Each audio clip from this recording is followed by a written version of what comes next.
You're listening to the Talking Headways Podcast Network. Talking Mondays. Keep moving on. Keep moving on. Talking Mondays. Keep moving on. Keep moving on.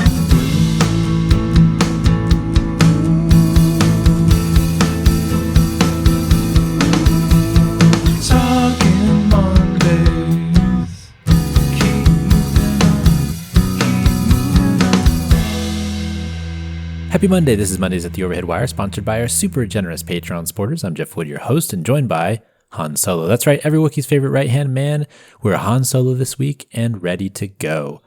We've got some great episodes coming up for you all, as well as the ones that have been released since we last chatted with you. That's what we do when we're Han Solo. We talk about up-and-coming Talking Headways episodes, as well as the news. So here is the segment where we talk about all the episodes coming up, and I'm looking forward to sharing some of these with you because they're really exciting. There's some really cool guests and folks that I've been waiting a little bit of a long time, actually. I shouldn't say a little bit, a long time to talk to. So it's good to have them coming on. We just finished recording a great episode with Elaine Clegg, a longtime Boise council member and now the CEO of Boise's transit agency. She's also been a longtime operator of the local smart growth group. So that's going to be a great conversation.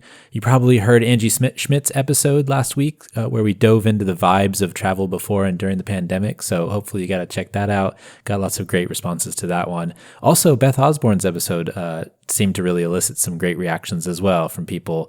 So check that one out too if you get a chance. Her quote about highway departments setting us up to fail is a real all-time banger. So hopefully you get to check that out. That's actually, I think, on the Streets blog page, which is where these episodes get posted first for listening. The transcript section that we posted has that quote in it, so you can go read it first too. But I highly recommend listening to the episode. Also, we have transcripts for all the episodes. They're AI generated from the audio, and I don't edit them because it takes a lot of time, but they are pretty good. There's only a couple of things every episode really, but I just don't have time honestly to go through and edit the whole episode myself. It's really difficult. So I have the AI do it, and hopefully that works for folks. But there's a whole episode, basically we've been doing it for a few hundred episodes now, I think. But yeah, you can get the transcripts too if you're not into listening. Although if you're listening to this show, you're probably into listening to podcasts. But if you need to go back and check for something, look for something that was said, maybe that you remembered when you were thinking about it, we have the transcripts, and I usually post them to theoverheadwire.com. So check that out if you're interested. Also, for folks who have been asking, which I've been getting a lot of questions about this, Yona is coming back for our annual transit predictions episode. I believe this is the 11th year or so. That should be a ton of fun. It's always great to have Yona on, and is certainly a listener favorite, as every year you guys are coming on and asking when he's going to be here. So it's coming soon, I promise. We're going to talk soon, and I'm looking forward to sharing that one with you all, as always, every year. We've also got episodes scheduled with Dan Sturgis about his book Near to Far. Dan is a good friend. He's also a car designer. He was one of the people that designed the original GEM cars, which is those little electric vehicles that go through neighborhoods. I'm also working on some other book episodes, though I haven't had much time for reading lately, but I'm trying. I've got an art history book about cities that I've got on my table that I'm looking forward to sharing with you all too. And I have a huge stack of books that I want to get to. I just need to talk to the authors and get them their kind of green light, but also fit it into the schedule. So I'm also trying to front load a bunch of episodes too, where I'm recording a bunch this month because I'll be out of town for a little bit. But we'll get a bunch of these going, and looking forward to having folks on. We also have others scheduled about skateboarding in the city, a couple episodes about transportation policy and things like that. So we've got others cooking as well. We're always on the lookout for episodes. As you know, we do this once a week, so I'm always trying to brainstorm what might be interesting for folks and trying to think of things to talk about. And hopefully these are topics that you all are interested in. I think they're interesting, but I'm never quite sure what folks listening think, which is always kind of scary, but also exciting as well. So also this Thursday, I want to let folks know that we are going to have a happy hour at Elixir in the Mission. This is where we used to have Geo beers every month. And I would love for folks to come if you're in the Bay Area. There's a link in the show notes for this, for an RSVP. You don't necessarily have to RSVP, but it's nice to know who's coming.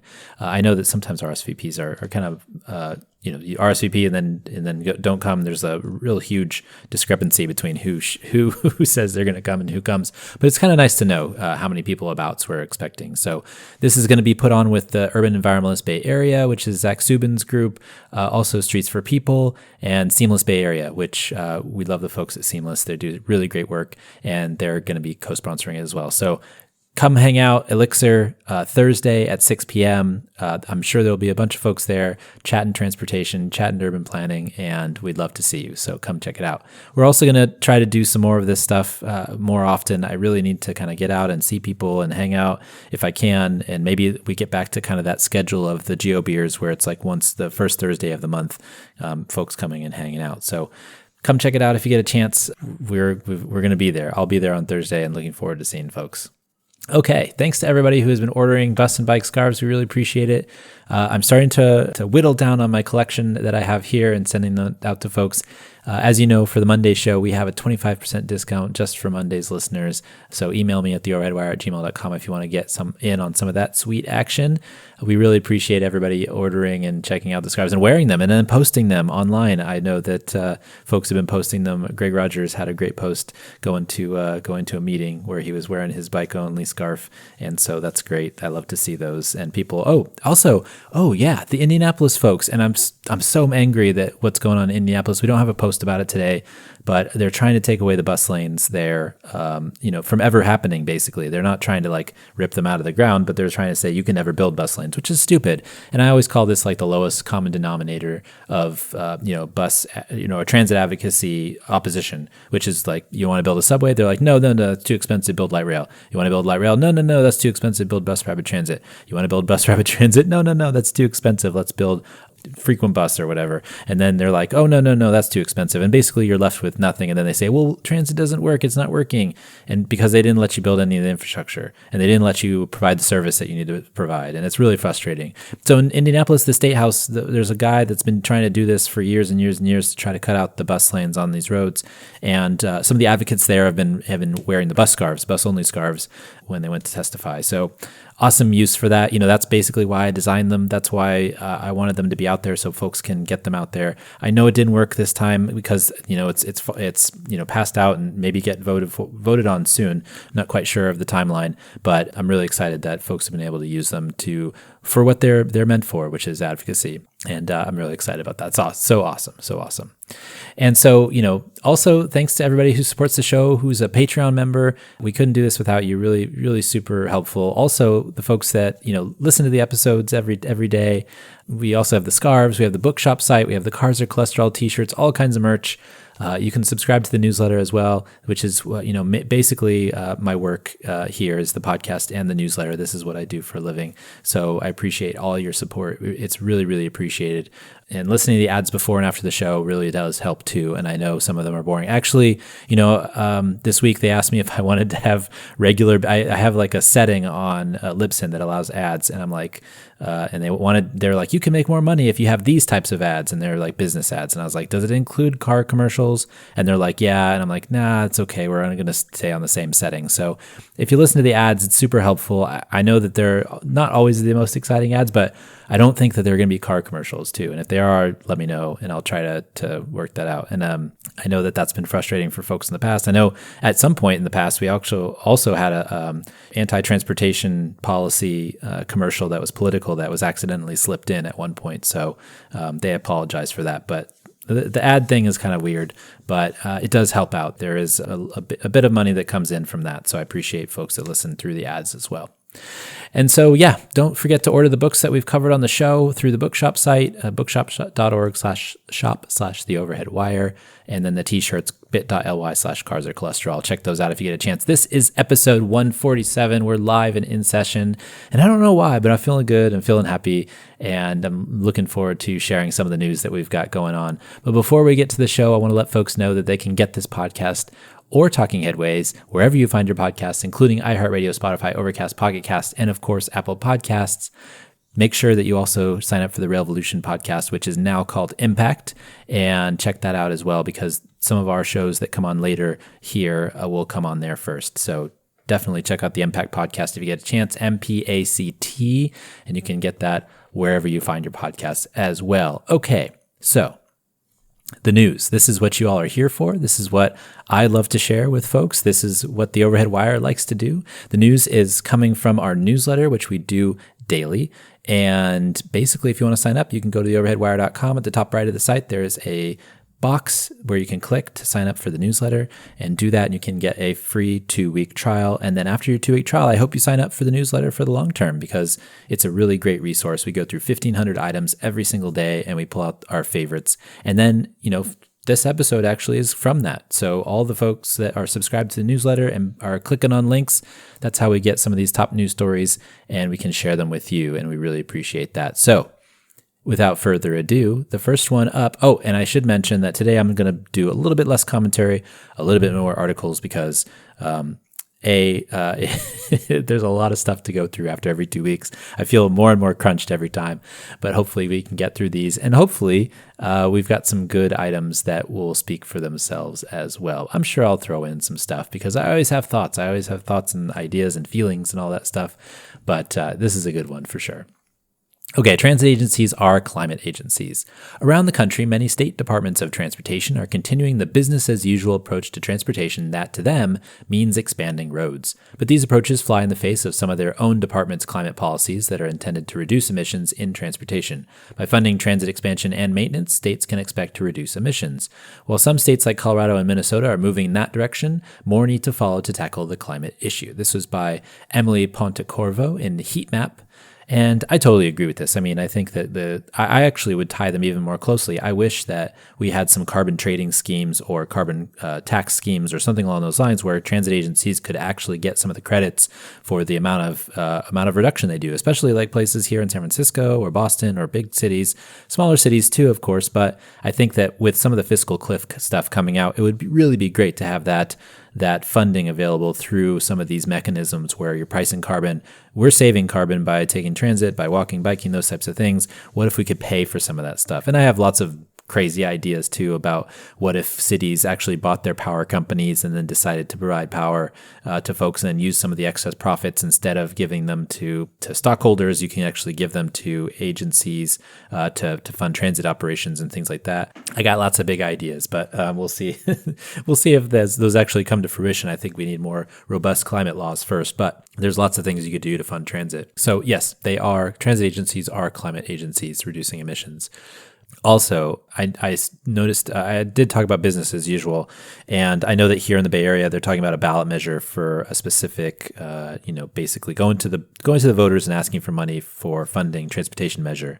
And I think that a lot of the advocates that have said out loud they will not support measures with highway expansions are in the right.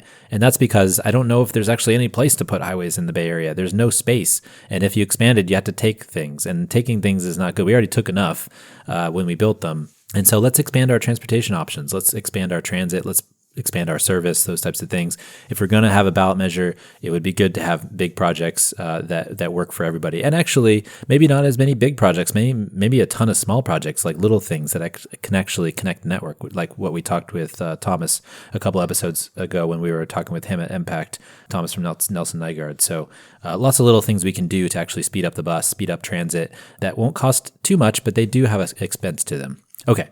Go back to the previous one. No permits without affordable housing. A Los Angeles Superior Court judge has told the city of Beverly Hills that it cannot issue any permits for any construction except new housing. That is the punishment for not planning and building enough affordable homes to conform to a 50-year-old state law. When California's population has grown to almost 40 million people, Beverly Hills has actually lost 1,000 people since 1970. This was by Chris Michael in The Guardian.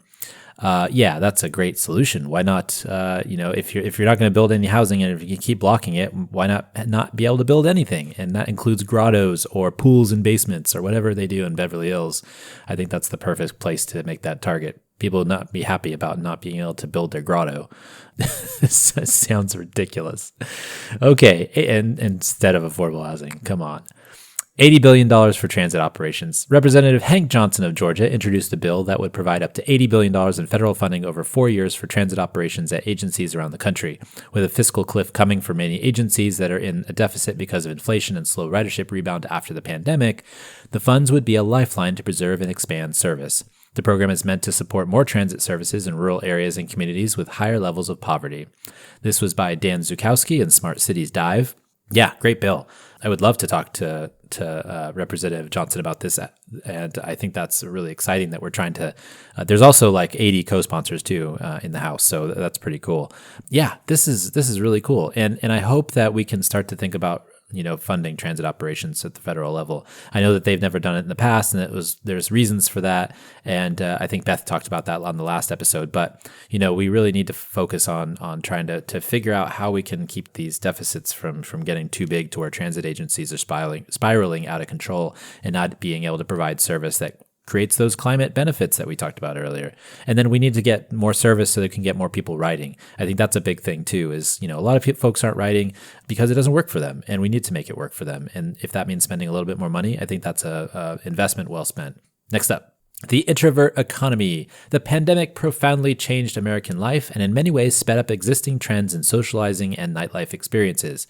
Allison Schrager says the larger reliance on home delivery and staying in instead of going out has created a new introvert economy. Younger people were already trending in this direction before the pandemic, but the experiences during that period probably accelerated the trends of reduced drinking, dating, and socializing. This was by Allison Schrager in Bloomberg.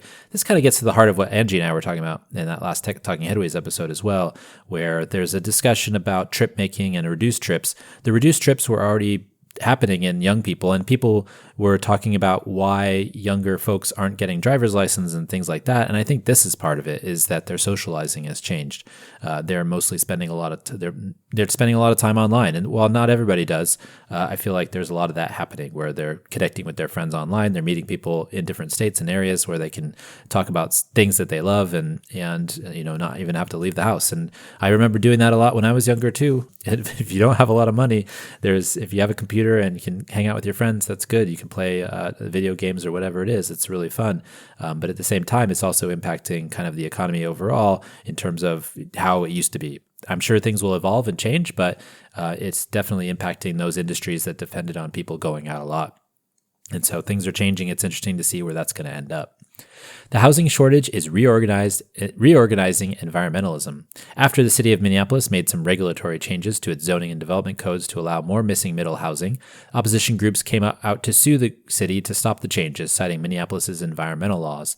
The ensuing debate over Minneapolis 2040 plan has broken open generational and ideological divides on what environmentalism means. This was by Jerusalem Demsis in The Atlantic. Jerusalem, always a great writer, always some great topics. I think that's true. I think historically, folks have been trying to protect the land, protect from sprawl, pristine nature areas. But ultimately, the city is actually a good, environmental action as well. Putting more people in houses so it doesn't sprawl, making things closer together so people can take transit instead of having to drive everywhere through the development patterns that we have now. I think that there's a lot of things that have changed. And the Minneapolis 2040 opposition has said, what about all of the runoff and all of the things that happen in the big cities? And yeah, that happens, but what happens if you pave over all these wetlands because you're sprawling? And I think that that's the argument that a lot of folks are having. And it's interesting, that article really kind of brought home those two sides. But also I think, as David Roberts pointed out, who used to write for Grist and Vox, but now he has his own thing. He has his own podcast too. Check that out if you get a chance.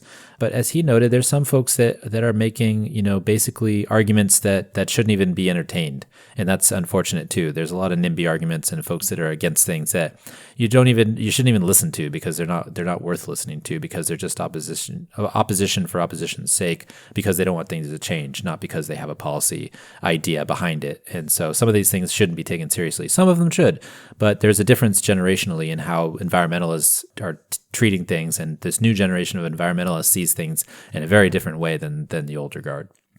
Okay, lessons from TfL on open loops. Transport for London has long been considered a leader in open loop payment systems that allow for contactless and pay-as-you-go transactions. The agency handles 3 million contactless transactions per day from cards and phones, but one of the major issues keeping all agencies from adopting these types of systems is that not everyone has a card or phone that works on the system, so a closed-loop card is still needed. A solution, according to Cubic's Aaron White, could be account-based ticketing. Aaron White in Railway Technology. Of course, Aaron White's going to say that because he works for Cubic, but I thought this article was great anyway. I was really amazed when I went to London in 2016 and I think 2012 as well. I got an Oyster card, but in 2016, and you could just use your contactless credit card, which a lot of Europeans had at the time. And I was like blown away. I was like, why don't you need a card for this, or why don't you need to buy a ticket? You just need to hold your credit card over the contactless system. And I think a lot of agencies have gone to account-based systems, which is what Aaron is talking about. But that original kind of open loop in London was really a game changer, I think, for just talking about things this way for fair payment and collection for transit agencies. Obviously, there are other issues that Aaron talks about in here, like a lot of the credit card companies charge a fee because London is such a large system and because they get so many transactions a day. 3 million is a lot of transactions. They can actually bargain with the credit card companies to make sure that fees are low for folks. But some of the smaller agencies can't really do that. So there's some kind of give and take on some of these things if you're a smaller agency and trying to build a system where you can also have cards and you can use open loop systems that have for using an NFC tool, which whether that's your phone or a card or anything along those lines. So really cool stuff that happened in London. I hope more places will copy this or use the account-based system because, I think we're going in that direction. And I remember a number of years ago when somebody was saying, BART should change everything over because you're going to use your cell phone. But this was like in the early 2000s when there was no iPhone or things like that. And they were laughed out of the room for good reasons. But now we have the technology, we have the systems to do it. We have the payment processing systems, et cetera, and it should be a no-brainer to do that. An experiment in universal basic mobility. A pilot program in Los Angeles, California, funded by the California Air Resources Board, gives South LA residents $150 per month to spend on public transit, ride-hailing services, e-scooters, and car shares. Funds are distributed through a debit card mobility wallet, which can be spent on most modes of transportation, but not on owning or operating a car. Any unspent funds can be rolled over into the next month, and residents have used it in different ways, including by saving up to buy e-bikes. That's a really cool idea. So basically, you have a mobility wallet and you have funding that you get every month. If you want to save up this $150 that they give you, you could actually buy an e-bike that gets you around. You could probably save up for tickets or a scooter or something along those lines as well. But it can only be used for things that are not operating and owning a car. And operating a car, you could do car share cars, but you can't do ownership of a car that actually takes up space on the road. But I think this is a really cool experiment, and I hope more places think of this. And it goes back to that thing that I was talking about with Scott Bernstein a long time ago, is a penny saved is a penny earned kind of thing, which is really cool. And I need to go back to that discussion that I had with Scott, because I think that really stuck in my head over the last couple of years. And Scott, if you're listening, I hope you're doing well, and we'll hopefully get to talk to you soon. Okay, next up, fixing deliveries pollution problem. 8 cities and 1 county will take part in zero emissions delivery challenge to find solutions for increasing pollution in low-income, disadvantaged communities from delivery vehicles. Cities will identify potential solutions that might work for them, and the ones that work will get venture funding from the Los Angeles Clean Tech Incubator to scale up. Emissions from local delivery traffic are expected to rise 32% by 2030 without changes. DC will participate in this challenge by creating a micro-hub that can support e-cargo bikes and other sustainable modes for last-mile deliveries. This was by Isabel Kemp in Smart Cities Dive. I think this is really cool. I'm not quite sure about the connection with the incubator and all that stuff and venture funding and whatever else. Sometimes I find that funnels money and things to people that maybe don't need it. But I think this is a cool idea in terms of trying to figure out what works for cities and then implementing what works over a larger space. So trying it out in a small space and then trying to implement it everywhere. Trying to see what works is a really good idea. Trial and error. I mean, it's the idea of tactical urbanism and pop-up urbanism and all those things. Parklets, those types of things. See what works, and if it doesn't work, you can take it away. But if it does work, it can do amazing things. And also, so many more delivery trucks are going around. They're actually, I'm sure that they're replacing trips that are not being taken by other folks because they're inside and ordering things. And we talked about the introvert economy before, but the introvert economy operates off these deliveries. And so this is something that needs to be addressed in terms of climate change, in terms of emissions and those types of things. So hopefully we get that sorted out. Okay. Housing vulnerable to insurance shocks. The First Street Foundation created maps that show risk of insurance corrections from fire, wind, and floods around the country. The risk of home insurance being raised or non-renewed for these hazards exists whether or not you live in a dangerous area, as evidenced by the fact that the State Farm will be raising rates by an average of 20% on all home insurance policies in California this year. State Farm. And the increased costs for home repairs hit hard because replacing homes damaged or lost has become more expensive, leading to potentially higher rates everywhere. This was by Lance Lambert in Fast Company. Yeah, so that's That's a bummer. Rates are going up everywhere because of natural disasters, because of climate change, but also because it's getting more expensive to replace the house that you had. And so this is something where the cascading effects of the housing shortage are getting more and more acute.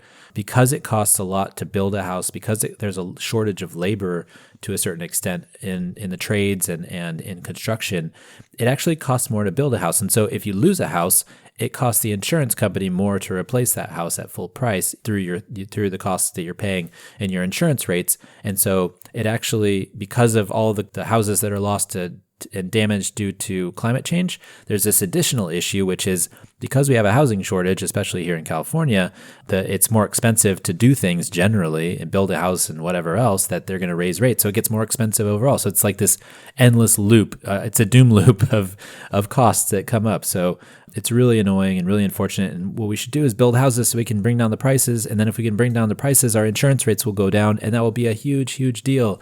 But there's all these connections that are being made this way that aren't being made in lawmakers' heads, or aren't being made in the NIMBYs' heads for that matter.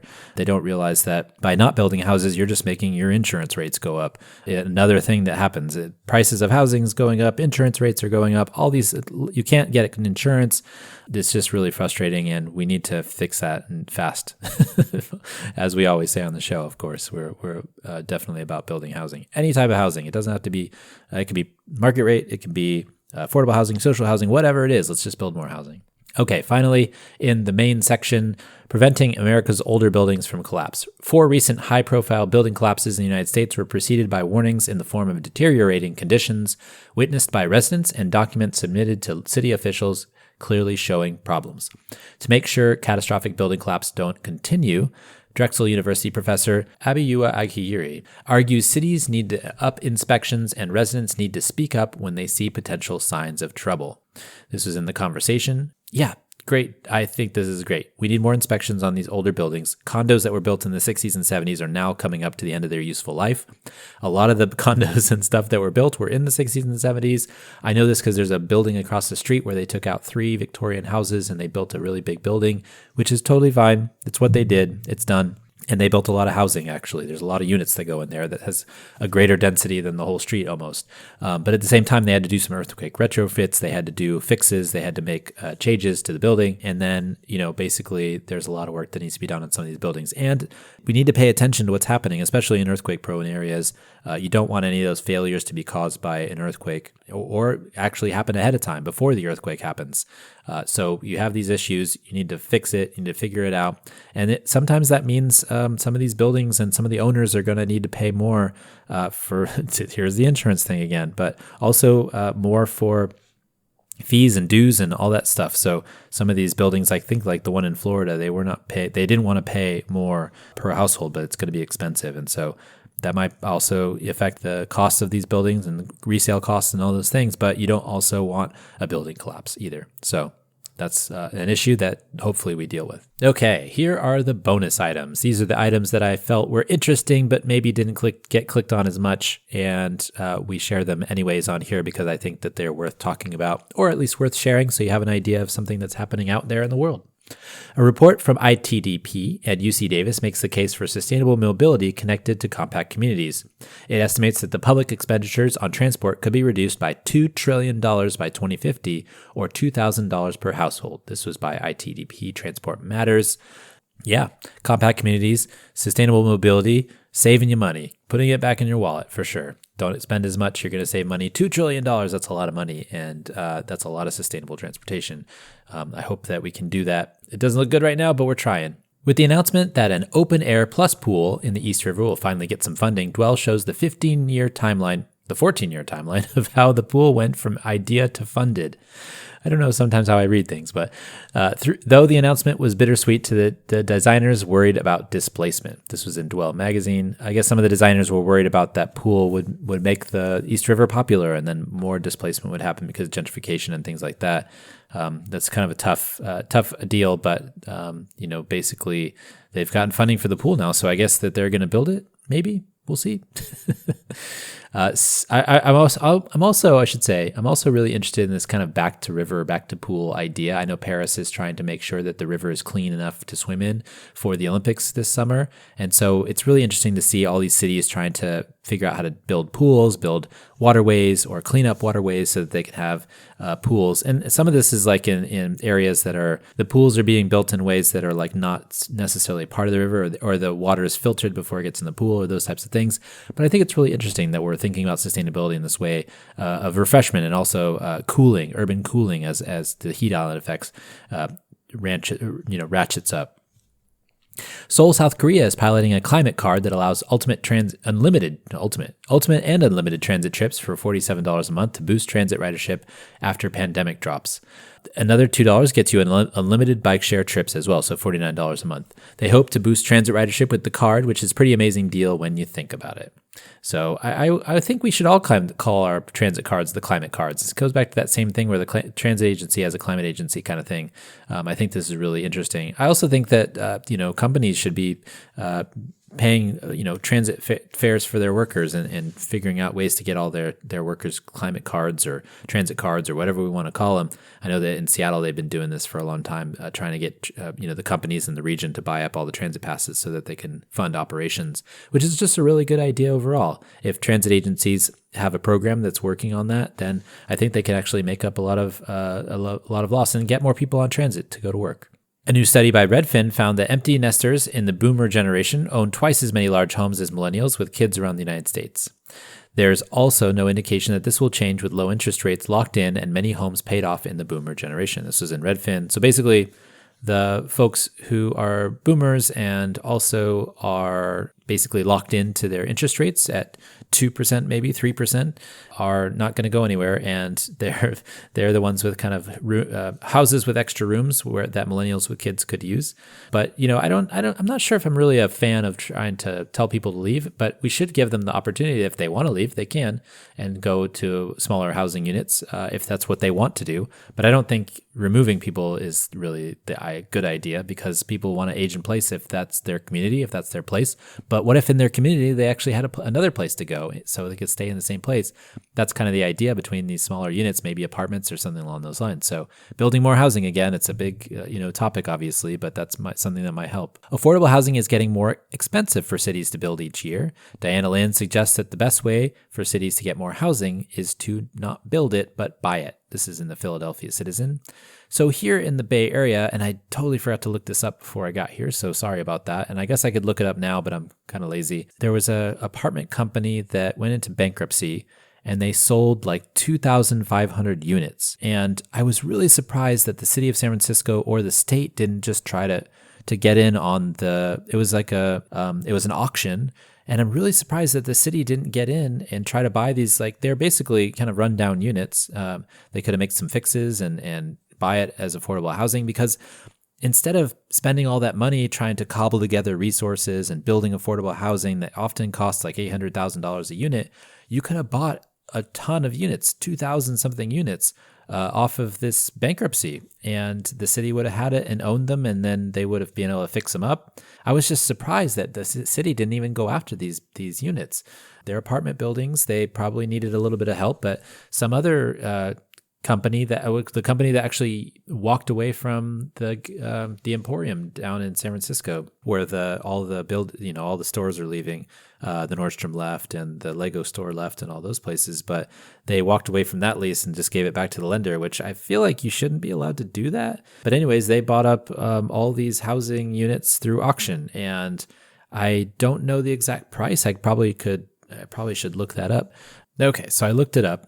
Stopped being lazy and I looked it up. So basically, Veritas, this company who had owned all of these buildings, basically they sold, and there's 2,165 apartments across a number of neighborhoods, 62 properties with 14 other properties, so basically 76 properties, and they sold them for $386 million and this is the auction number, $386 million and $77 million, so $463.5 million divided by 2,165 equals, damn it.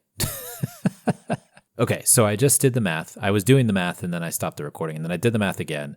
and it's $214,000 a unit if it sold for that specific price. It doesn't say whether it's sold to those prices, but that was the minimum bids.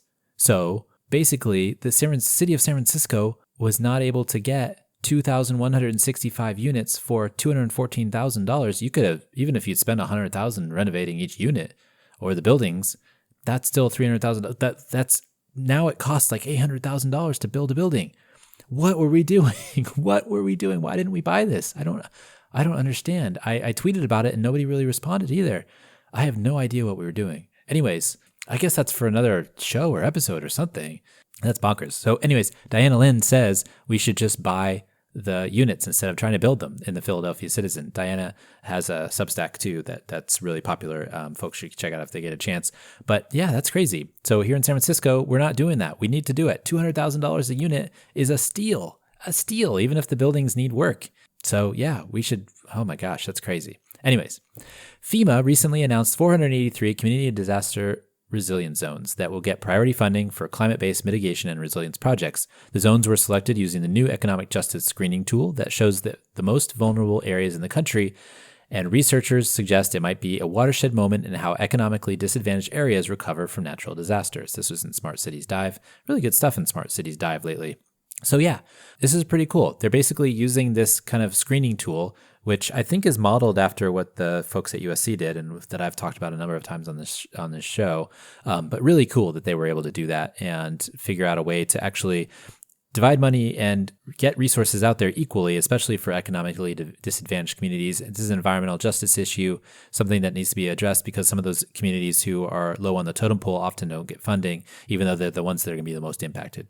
With a 12 to 15 million gap in the Kansas City Area Transit Authority budget, the agency is considering multiple options to raise revenue, including getting rid of free fares, but that would also require a huge outlay to update fare collection as well. So this was in KCUR. This is a huge issue. Basically, the idea is that basically they want to reduce fares to nothing, or actually they've already reduced fares to nothing, but that would require also collecting fares again to catch back up on their deficit would actually mean they'd have to update their fare collection. So they're kind of damned if they do and damned if they don't for the most part. So I don't know what they're going to choose, but they're considering all options to try to figure out how to balance the budget.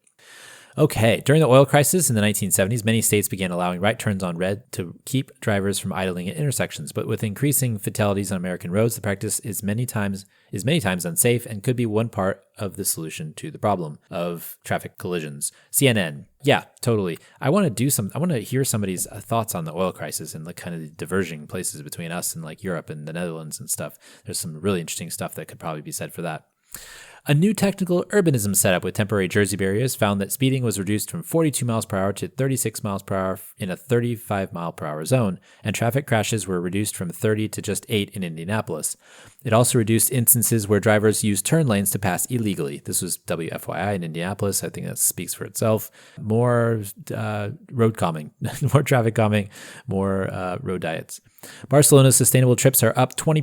80% of journeys in the city were made by active transportation, while just 20% by car. The data accessed via the Urban Mobility Plan Open Data Portal also shows the amount of space dedicated to each mode, which finds that 57% of space is used for active transportation. This was in Smart Cities World. Really cool. Hope we can get there sometime.